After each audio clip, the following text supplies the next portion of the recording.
south Africa ठारू पराजय पर जिम्बाब्वे विपक्ष में टीम रे तीन जन बड़ धाकड़ खेलाड़ी धमाकादार एंट्री उड़ाइब धजिया मचाइबे तबाही मैदान को चौका छक्का वर्षा करेंगे भांगीजीव क्रिकेटर थर्मोमीटर अभिषेक शर्मा सहित तीन जन खेलाड़ी टीम रु होईची छोटी तीन नुआ तारका टीम रे पाइछंती एंट्री तेबे क्यों बैट्समैन मचाइबे कमाल और किए करिबो बोलिंग रो धमाल किए करिबो ओपनिंग आउ किए हेबो विकेट कीपर आउ किए निभाइबो फिनिशर रो दायित्व सेमीफाइनल को जीवा पई गौतम गंभीर और सूर्य कुमार करिसंती घातक प्लान जिम्बाब्वे रो काम होई जीवो तमाम जानंतु किए होइछंती बाहर आउ किए होइछंती टीम रे शामिल काहाकू खेलाइबे आउ काहाकू बाहर बसाइबे मैच रो 48 घंटा पूर्व कैप्टेन सूर्य कुमार लॉन्च करि दैछंती घातक प्लान टी20 वर्ल्ड कप 2026 रो सुपर 8 चरण रे भारतीय टीम दक्षिण आफ्रिका विपक्षर प्रथम मुकाबिला रे पराजयर सामना करिछि एबे टीम रो परवर्ती मैच 26 फेब्रुआरी जिम्बाब्वे विपक्ष रे खेलाजिबो एही मुकाबिला भारत पई करो किंबा मरो भली प्रमाणित होई पारे कारण टूर्नामेंट रे रहिबा पई विजय बहुत जरूरी होई पड़िछि एवं एही कारणरू कैप्टेन सूर्य कुमार यादव तांकर मास्टर प्लान पूरा तैयारी करि सारिछंती केवल अपेक्षा रहिछि मात्र 26 फेब्रुआरी जेतेबेले इंडिया और जिम्बाब्वे टक्कर हेबो एवं एही कारणरू कैप्टेन सूर्य कुमार यादव और कोच गौतम गंभीर फ्लॉप चलुथिबा खेलाड़ी मानकु टीम रु विदा करि दिछंती एमितिरे किए होइछंती टीम रे एबे किए होइछंती आउट सब किछि आपनकु कहिबु एही वीडियो माध्यम रे किंतु ता पूर्वरु आपण मानकु कोन लागुछि साउथ अफ्रीका विपक्ष रे भारत हारिबार मूल कारण कोन कमेंट माध्यम रे निश्चित जणांतु एवं एहा सहित जदि प्रथम थर पई ए चैनल को आछंती तबे वीडियोटी को लाइक करी आम चैनल को सब्सक्राइब करने को जमारू भूलंतु नहीं भारतीय टीम रो फिनिशर रिंकू सिंह को केवल एही मैच रे नुहे आगु को मध्य बाहर करा जाई पारे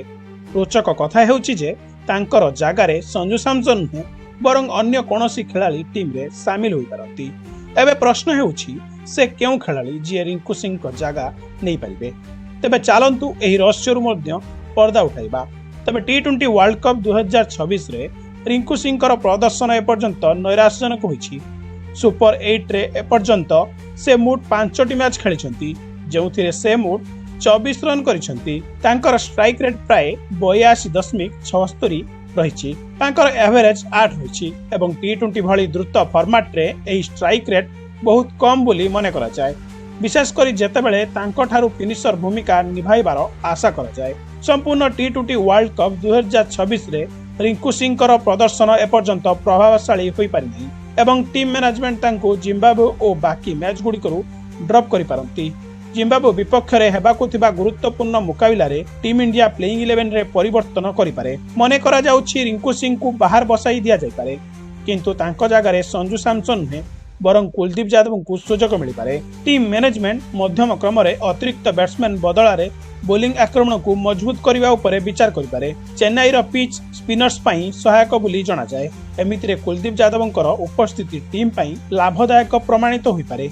जदि एमिति हुए तबे एही परिवर्तन सीधा सड़क रिंकू सिंह जगह नहीं देव टी20 इंटरनेशनल क्रिकेट रे कुलदीप यादव प्रदर्शन प्रभावशाली रही एपर्यंत से 54टी टी20 मैच खेलिछंती जेउथिरे से भारतर प्रमुख स्पिन बोलर भाबरे उभा होइछंती तबे 54टी मैच रे कुलदीप यादव 95टी विकेट नैछंती तांकर बोलिंग एवरेज 13.75 रहिछि जहा टी20 भली द्रुत फॉर्मेट बहुत शानदार बोली मने करा जाय या सहित तांकर इकोनॉमिक रेट 6.95 रहिछि जहा द्वारा स्पष्ट जे से रन रोकिबा सहित विकेट नेबारे मध्य सक्षम तबे बामहाती विपज्जनक बैट्समैन अभिषेक शर्मा को पई टी20 वर्ल्ड कप टूर्नामेंट थंडा रहिछि यूएस विपक्ष रे अभिषेक गोल्डन डक रे आउट होइतिले जेतेबेले से नाम्बिबिया मैच रे से बाहर बसितिले पाकिस्तान मैच रे से 4टी बॉल रे गुटिए भी रन न करी डक रे आउट होइतिले एवं नेदरलैंड विपक्ष रे मध्य ता सेम देखिबा को मिलितला जदियो दक्षिण आफ्रिका विपक्ष रे सुपर 8 रे अभिषेक चौकारु खाता खोलितिले किंतु तापर से 12टी बॉल रे